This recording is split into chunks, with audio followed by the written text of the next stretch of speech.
Meenakshi YouTube channel చూస్తున్న వారందరికీ ధన్యవాదములు.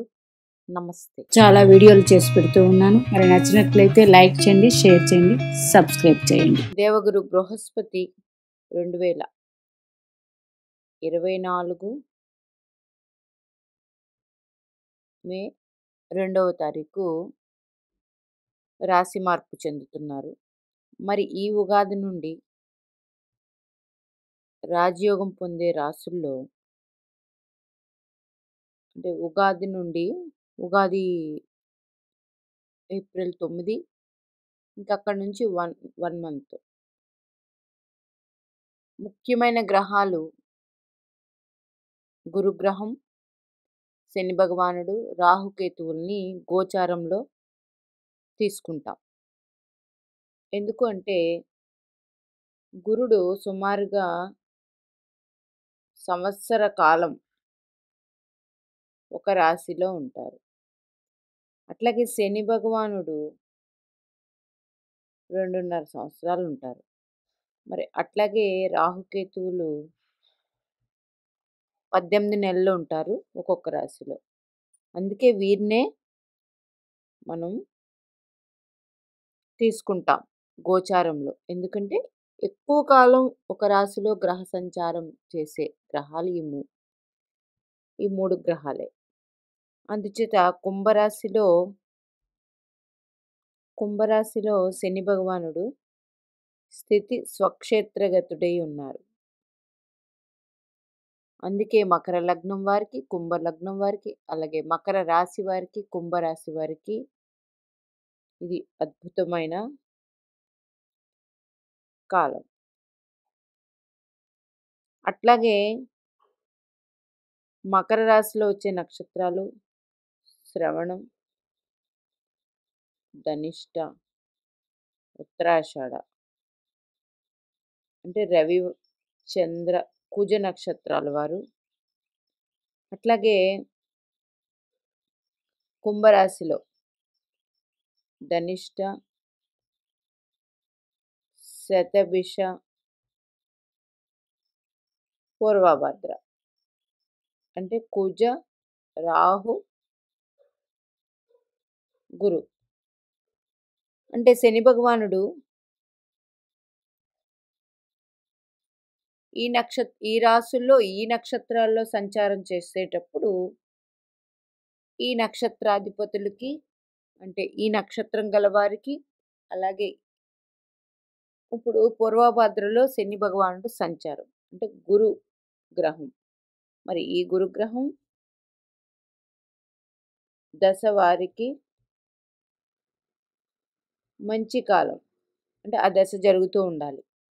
ఇట్లా ఉంటుంది. ఏదైనా ఒక గ్రహ సంచారం ఒక రాశిలో జరిగేటప్పుడు ఆ రాశి ఆ గ్రహానికి స్వక్షేత్రం అయితే, ఉచ్చక్షేత్రం అయితే అందులో ఉన్న నక్షత్రాలు కూడా మంచి ఫలితాలు ఇస్తాయి మరి ఆ నక్షత్రాల వారికి. ఇది పక్కన పెడితే వృషభ రాశిలో కృత్తిక,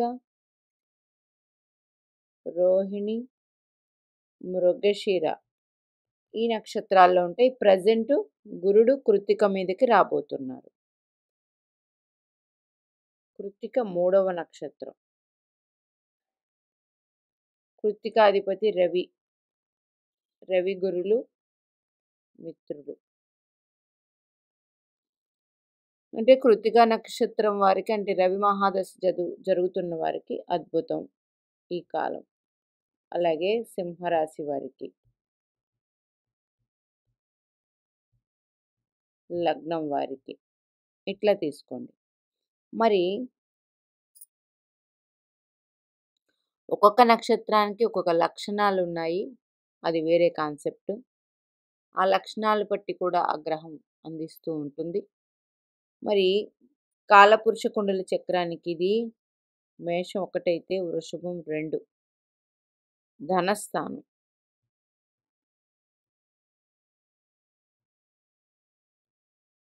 కాలపురుష కుండల చక్రానికి ధనస్థానం మీద ఇప్పుడు గురుగ్రహం సంచారం చేయబోతుంది. మరి అక్కడ నుండి దృష్టి కన్యా రాశి మీద, మకర రాశి మీద, వృశ్చిక రాశి మీద పడుతుంది.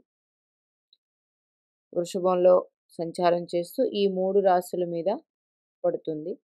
కన్య 5, వృశ్చికం 7వ రాశి, మకరం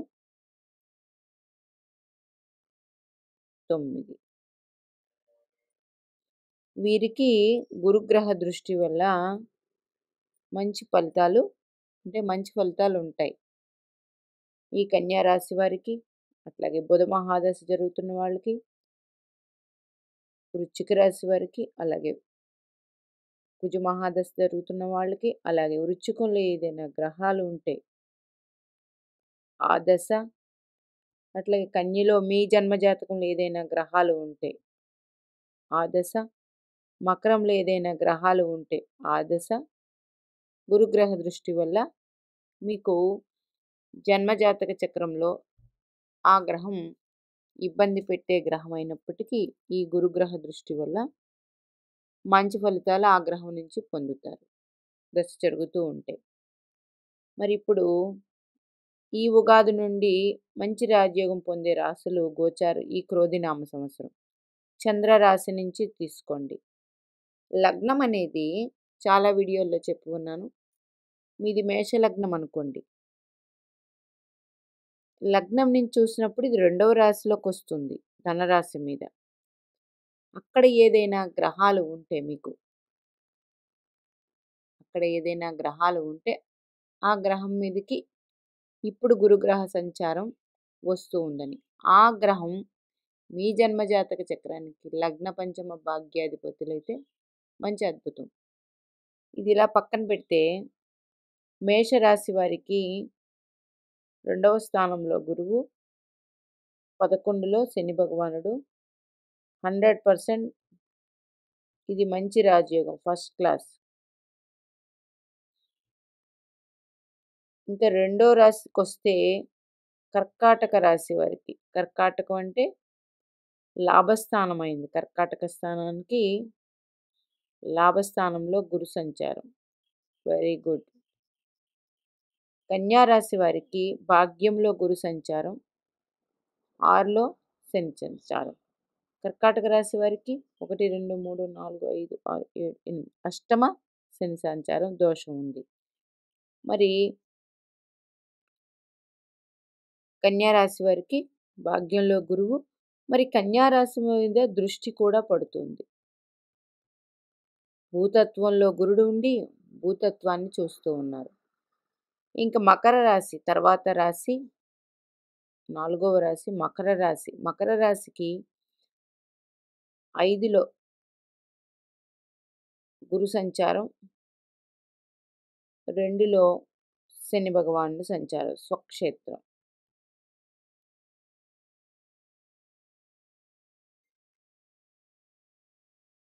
మకరం నుంచి 5, అట్లాగే వృషభం నుంచి 9వ దృష్టి పడుతుంది మకరం మీద.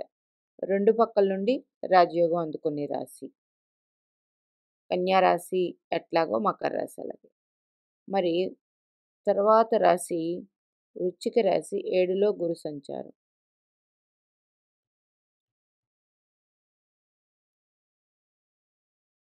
తర్వాత నుండి వచ్చే రాశులు గురు సంచారం మిగతా రాశులకి అంత బలం లేదు.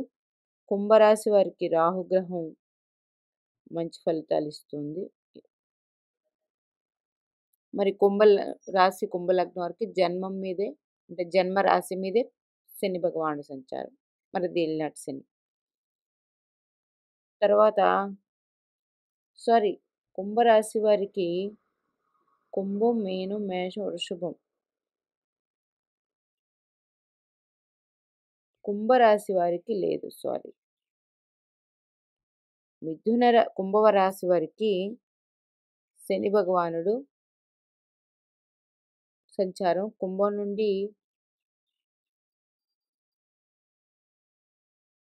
4లో గురు సంచారం, కుంభం, మీనం, మేష, వృషభం. మిథున రాశి వారికి ఇంకా 5వ రాశి బలంగా ఉండే రాశి మిథున రాశి వారికి 6వ రాశి.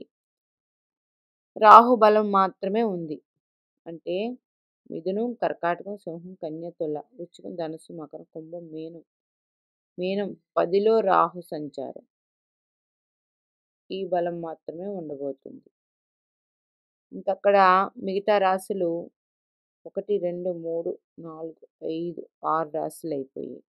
గురుబలం ఉండే రాశులు మాత్రం మేషం, కర్కాటకం, కన్య, మకర రాశులు.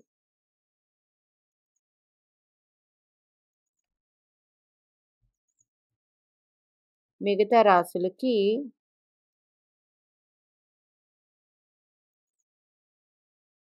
సింహం అనుకోండి, సింహరాశి, సింహం, కన్య, తుల, వృశ్చికం, ధనస్సు, మకరం, కుంభం, మీనం. ఇక్కడ సింహరాశి వారికి ఒక అద్భుతం ఉంది. ఏంటంటే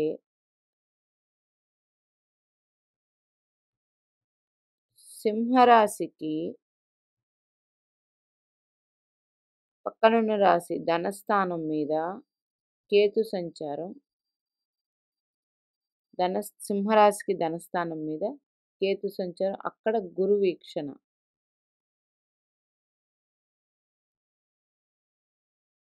ఉంది. ఇది మంచిదే. ఇంకా తులారాశి, తులా, వృశ్చికం, ధనస్సు, మకరం. తులారాశి తీసుకుంటే తులారాశికి ధనస్థానం మీద గురుగ్రహ సంచారం. అయితే ఇక్కడ తులారాశి అంటే వృశ్చికంలో గ్రహాలు లేవు. మీ జన్మజాతక చక్రంలో ఏదైనా గ్రహాలు ఉంటే ఆ గ్రహం మీద ఇప్పుడు గురువు దృష్టి పడుతుంది. అది ఆ దశ జరుగుతుంటే మళ్ళీ గుడ్ ఫలితాలు ఇస్తుంది. ఇంకా ఎన్ని రాశులు అయ్యాయి? 1, 2, 3, 4 ఇవి టాప్ మోస్ట్ 100% బాగుంటాయి గురువు భగవానుడి వల్ల. తర్వాత వృశ్చికానికి 7లో గురు సంచారం వృశ్చికం మీద దృష్టి పడుతుంది. వృశ్చిక రాశి మీద లగ్నం నుంచి చూసుకుంటే లగ్నం మీద పడుతుంది గురు దృష్టి వృషభంలో.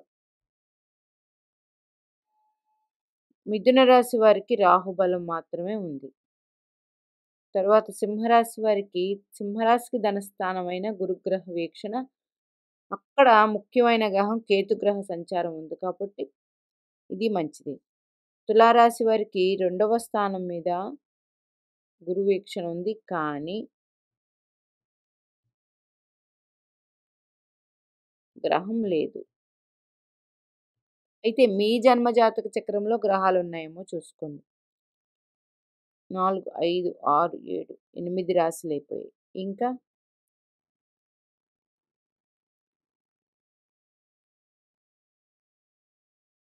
3, 4, 5, 6,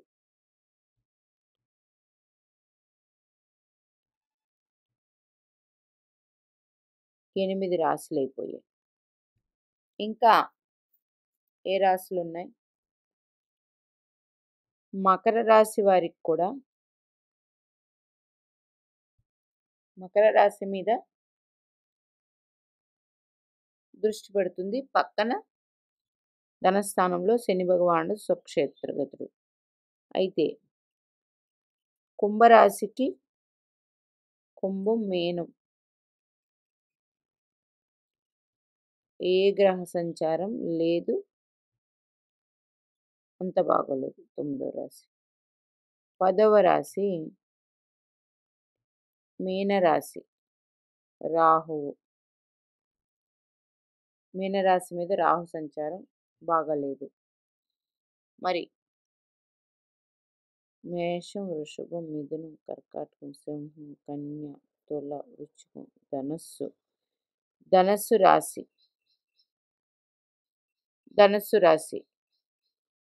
ధనస్సు, మకరం, కుంభం, మీనం, మేషం, వృషభం గురు సంచారం లేదు. తర్వాత రాహు సంచారం ధనస్సు, మకరం, కుంభం, మీనం, చతుర్థ రాహు బాలేదు. ఇంకా 10వ రాశి మేషం, వృషభం, మిథునం, కర్కాటకం, సింహం, కన్య, తుల, వృశ్చికం, ధనుస్సు, మకరం, కుంభం, మీనం. కుంభం అయిపోయింది. 9, 10 11. ఎన్ని రాశులు అయ్యాయి? మేషరాశికి 2లో గురు సంచారం, 11లో శని సంచారం. Very good. కర్కాటక రాశి వారికి 11లో గురు సంచారం, గుడ్ పొజిషన్. కన్యా రాశి వారికి 9లో గురు సంచారం, అట్లాగే వృషభం నుంచి 5వ రాశి కన్యా రాశి దృష్టి పడుతుంది. మకర రాశి వారికి 5లో గురు సంచారం, వృశ్చిక రాశి వారికి మకరం, తర్వాత సింహం, కన్యా 1 2 3 4 5 6 7 8 9 10 11. ఇంకొక రాశి ఏముంది? మేషం, వృషభ రాశి, వృషభం గురు సంచారం రాశి మీద, మిథునం, కర్కాటకం, సింహం, కన్య 5లో కేతువు, 11లో రాహువు యోగిస్తున్నాడు. Very good. చూడండి, మేషరాశికి 2, 11లో గ్రహ సంచారాలు. గురుడు, శని భగవానుడు. వృషభ రాశికి 1, 11లో రాహు సంచారం. ఇది గురు సంచారం. మిథునానికి మిథునం, కర్కాటకం, సింహం, కన్య, తుల దశమంలో రాహు యోగిస్తున్నాడు. మరి కర్కాటకం, సింహం, కన్య, తుల, వృశ్చికం, ధనుస్సు, మకరం, కుంభం, మీనం, మేషం 11లో గురు సంచారం. సింహానికి ఏ గ్రహ సంచారం లేదు, కానీ సింహానికి ధనస్థానం మీద దృష్టి, అక్కడ కేతు గ్రహం చేస్తూ ఉంది. ఇది గుడ్. కన్యా రాశికి కన్య, తుల, వృశ్చికం, ధనుసు, మకరం, కుంభం, మీనం, మేషం, వృషభం.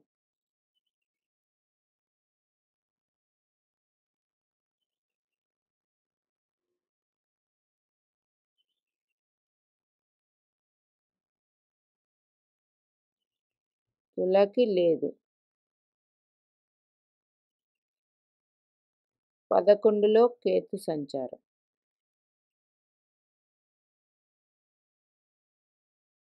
వృశ్చికం,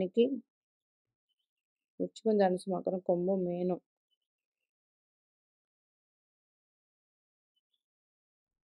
తుల, వృశ్చికం, ధనుసు, మకరం, కుంభం, మీనం.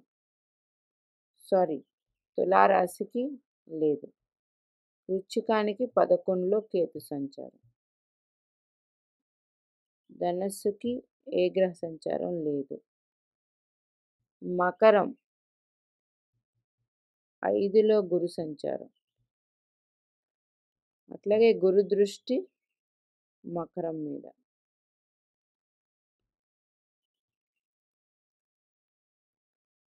కుంభ రాశికి ఏ గ్రహ సంచారం లేదు. మీనానికి ఏ గ్రహ సంచారం లేదు. మీనం, మేషం, వృషభం లేదు. అంటే కన్యా రాశి యోగిస్తుంది, సింహరాశి యోగిస్తుంది, కర్కాటక రాశి యోగాన్ని ఇస్తుంది, మిథునం రాహు సంచారం వల్ల యోగం, వృషభం 11లో రాహు యోగం, మేషం గురు శనులు యోగాన్ని ఇచ్చేది ఫస్ట్ క్లాస్ ఇది. మరి ఈ ధనస్థానం మీద, కాలపురుష కుండల చక్రానికి ధనస్థానం మీద గురుగ్రహ సంచారం ధన విషయంలో అయితే ఇప్పుడు అభివృద్ధి చెందుతుంది మొత్తం గ్లోబల్ వైజ్. ఎందుకు అంటే శని భగవానుడు మేషరాశిలో అగ్నితత్వపు రాశిలో గురుడు సంచారం ధర్మరాశి మీద ఉన్న శని భగవానుని దృష్టి ఉంది. ఇప్పుడు ఆ దృష్టి తగ్గుతుంది, ఎందుకంటే గురుడు వృషభ రాశిలోకి వెళ్ళిపోతున్నారు. సహజ ధనకారకుడు, సహజ భాగ్యకారకుడు గురుగ్రహం కాబట్టి ఈ గురు భగవానుడు ఇప్పుడు రాజయోగాన్ని ఇచ్చే రాశులు ముఖ్యంగా 4 రాశులునే మేష, కర్కట, కన్య, మకర రాశులు.